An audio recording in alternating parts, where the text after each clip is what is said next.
Here's a quick question. If, say, you're watching a football game, or you're reading up on it after it had gone, do you expect the person reporting on it to know, at least the bare basics of the game at hand? I know I do. The same goes with gaming journalists. Article after article recently popping up about how elitist gamers should stop skill shaming gaming journalists, and how they shouldn't know anything, or it shouldn't matter whether or not they know anything. But to be honest, they should. They should know quite a bit about the game. I mean, they shouldn't be an expert at the game, finding every secret, every nook and cranny, every hint, every, thing that's in there. No, they should have some level of competence while playing it, though. I mean, take for instance Polygon and Doom. You've got a guy who was reviewing a game who, quite frankly, couldn't even play the game. He looked like somebody who had just picked up the controller for the very first time in that sort of a setting, trying to play this game. And if it is your first time, then that's fine. That's totally okay. But if you don't sit there and, say disclose, I've never played a first-person shooter, I've never used dual sticks, I've never used a mouse and keyboard while playing a game before, so this is a completely new experience for me. I expect some kind of competent level of somebody explaining that, at least, saying, first time playing the game, I've never played anything with this controls before, therefore I'm going to suck really bad at it. Just keep that in mind. At the same time, I'd also don't expect that same person to be reviewing the game unless he got good at it at some point in time and could actually play through it and able to give a competent review, an insightful review, something that's knowledgeable, not something they've taken off of Wikipedia or from somebody else's gameplay playthrough or whatever they've been told. So yeah, if you're a gaming journalist, we expect some kind of competency out of you for playing the game. If you can't do it, somebody else should. And that's when we get things like, can't think of what it was. It was either Rock Band or Guitar Hero, whichever one had one that came out not too long ago. Or the last one that came out. There was an article where a journalist was reviewing the game. And a majority of the article of said review was him talking about how much he hates the game. He flew down to this event about it. He hated the game. He didn't even touch the game, let alone watch anybody really play it. He just stuck up somewhere in the back with somebody else talking politics for some other country somewhere else. And yet he's also reviewing this game in the same article. That kind of stuff burns. Pretty much it burns me up. It should burn any gamer up, whether they're a filthy casual like myself, or a hardcore player, like I used to be. That's the kind of thing that enrages gamers. To sit there and say we're elitists expecting you to, be able to do the basic controls to open up something and take a look. It's like, okay, if I hit this button, it makes me jump. This button is to shoot. This is to look around, and so forth. That's ridiculous. We're not elitists by that. We just expect you to have some kind of competency while, playing your game that you're going to review. But yeah, that just racks me up. They're like, no, we shouldn't be able to do this, and we want more narrative-driven games. We don't want something with all this gameplay and all this other stuff. Well, that's fine. If that's your thing, then I'll review things that are more narrative-driven. Like, I guess Life is Strange or something. Go play that, and only go play that. I don't want you reviewing Street Fighter. I don't want you reviewing Halo. I don't want you over here reviewing civilizations or anything like that, because you don't know what you're doing. You're gonna get in there, try and play the first level, die 1,000 times, go, this game sucks. We'll rate it a 50 out of 100 or whatever their score is. 2 out of 5. This game sucks. It looks good, but it just sucks. I mean, really? That's not so hard to ask anybody else out there in the journalist community who's going to sit there and review something, sit there and tell you the highlights of something, explain stuff to you, should have some kind of level of competency at doing it, or at least hire somebody else to do it while you report on it as if you had that level of intellect on it. You know, at least hide it from us. When you make it blatantly obvious, of course we're going to sit there and say something about it. And why is all this a big thing right now? Because of whoever it was who was playing Cuphead, apparently. They sucked. They sucked horribly. People were in there going how bad they sucked. And then suddenly articles pop up about skill shaming and all this other crap. And it's like, seriously. We want you all to be able to play the game. If there's something I'm looking at, I go look up a review for, I don't know, the new Final Fantasy. Say Final Fantasy VII, the HD remake finally comes out. And the guy or girl reviewing it gets on there and then can't figure out anything. Doesn't know how to do anything, keeps dying. In the very first entry battle that is probably designed to teach you how to battle. Tell you what there is. They come out and they're like, oh, this game just isn't for everyone. It's really bad and it looks great. No. You need to have some kind of competent, some level of being able to play it. That's why gamers are upset. It's because you don't. It's blatantly obvious that you have no idea what you're doing. And when it is, we get upset. I mean, seriously, what's another older game that had a review for that was weird? See, Pokemon. I want to say it was Ruby and Sapphire remakes. They scored like a 90-something their original time through. Their remakes. What did their remakes have? They scored much less. They scored like 70-something. I guess it was IGN or somebody who did the review. My question is, does she enjoy Pokemon games? Did the reviewer ever play Pokemon games before? Did they play the previous ones that these remakes were based off? Did they know anything about it other than their new Pokemon games? So when you sit there and you want to go ahead and score stuff, especially when it's based off of an existing property, it helps to have knowledge of that existing property. So if we've got a remake of, say, Ruby and Sapphire, what does it do that the original Ruby and Sapphire didn't? How does it look compared to the original? And then it scores what it scores because of too much water. Seriously. Too much water is why it scored it. And what they were showing through the thing, they're like, there's just too much water, there's water everywhere. Water Pokemon in every battle, water this, water that. And the screenshots are showing us with like the water starter.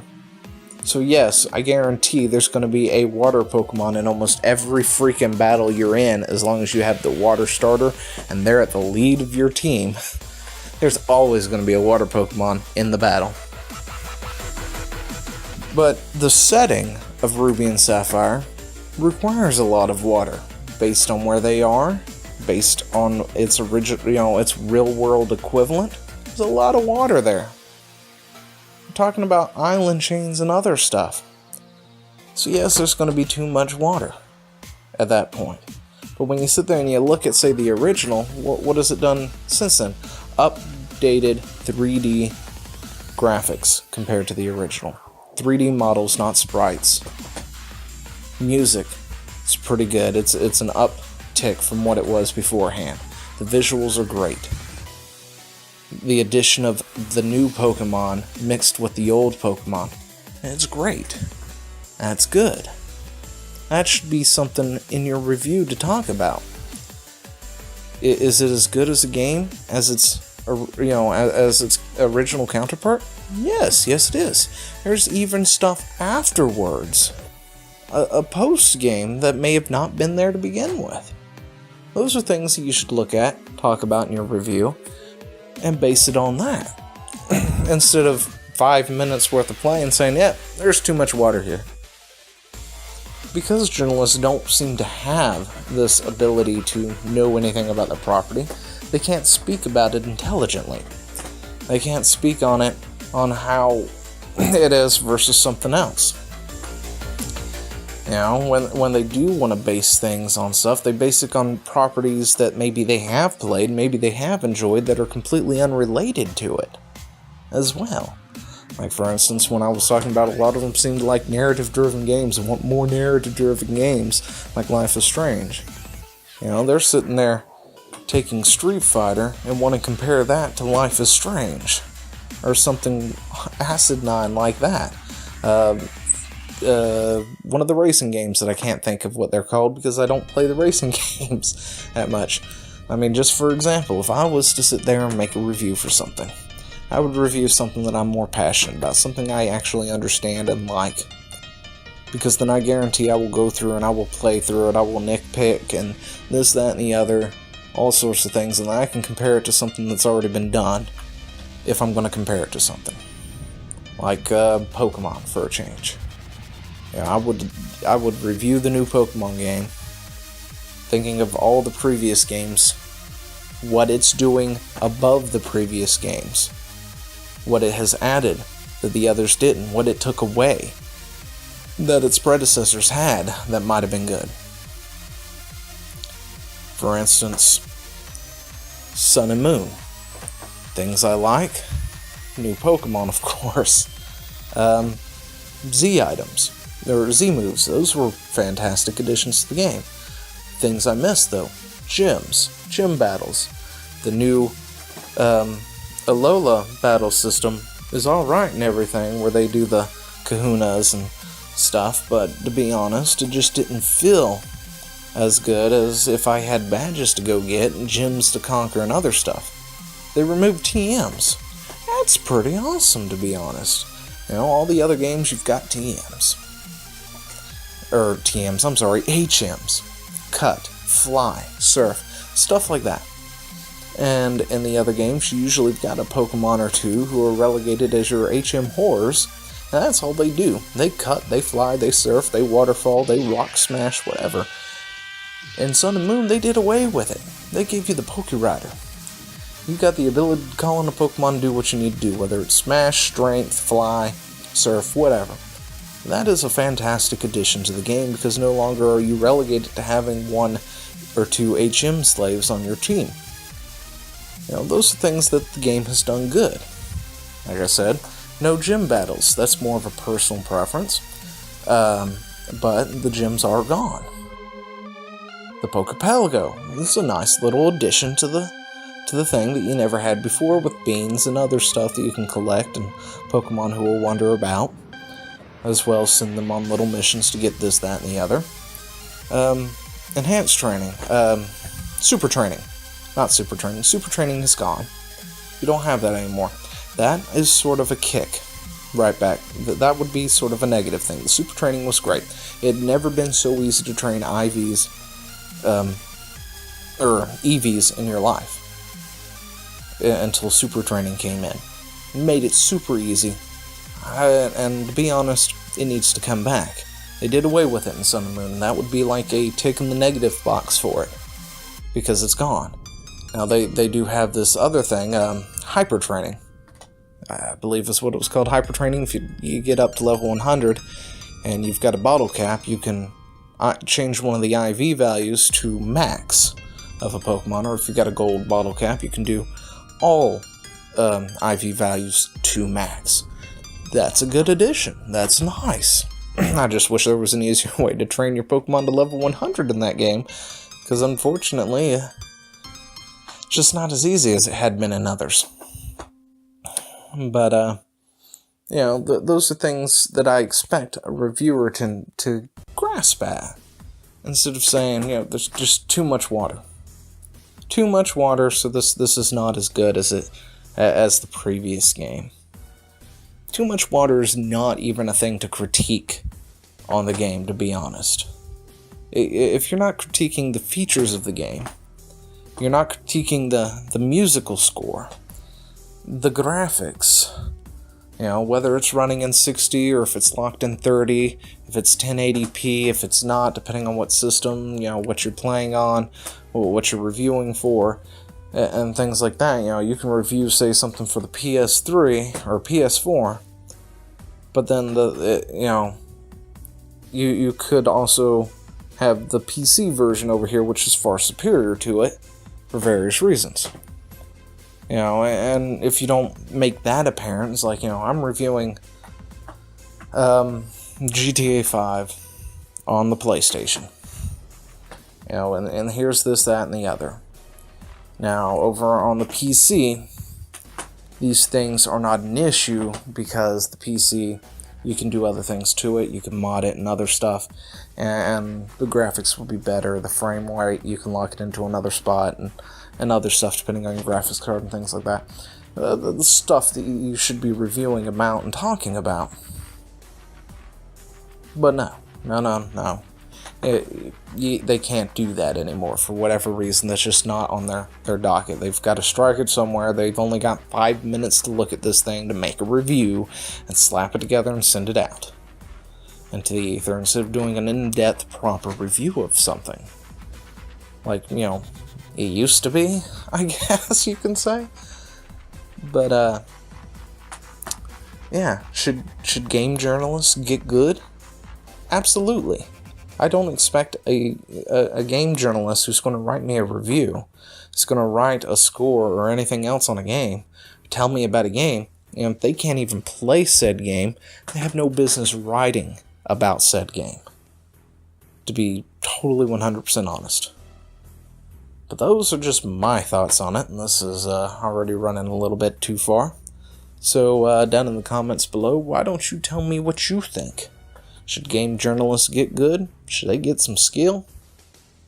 Or are we just skill shaming them for no good reason, because they shouldn't be able to have even basic concepts of what they're trying to talk about or review?